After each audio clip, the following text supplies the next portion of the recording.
Pelaksana tugas Gubernur Aceh Nova Iriansyah didampingi Sekda Aceh Taqwallah meninjau pelaksanaan seleksi kompetensi dasar atau SKD CPNS Pemerintah Aceh Formasi tahun 2019 di titik lokasi 1 Aula Badan Pengembangan Sumber Daya Manusia BPSDM Aceh, Kamis 6 Februari 2020. Tes tersebut akan dilaksanakan pada 6 sampai dengan 20 Februari 2020.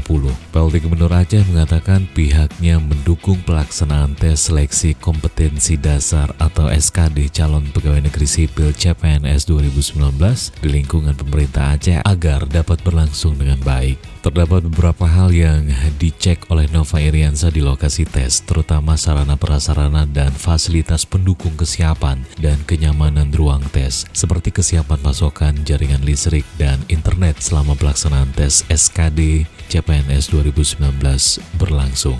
Tes SKD CPNS 2019 di lingkungan pemerintah Aceh diikuti oleh 3.307 peserta untuk 107 formasi dengan setiap harinya ada 5 sesi.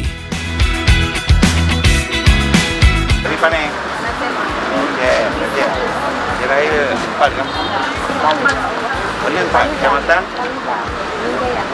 Oh, Iban optimis?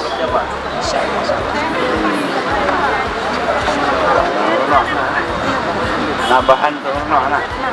Oh, nak. Depannya bahan? Oh,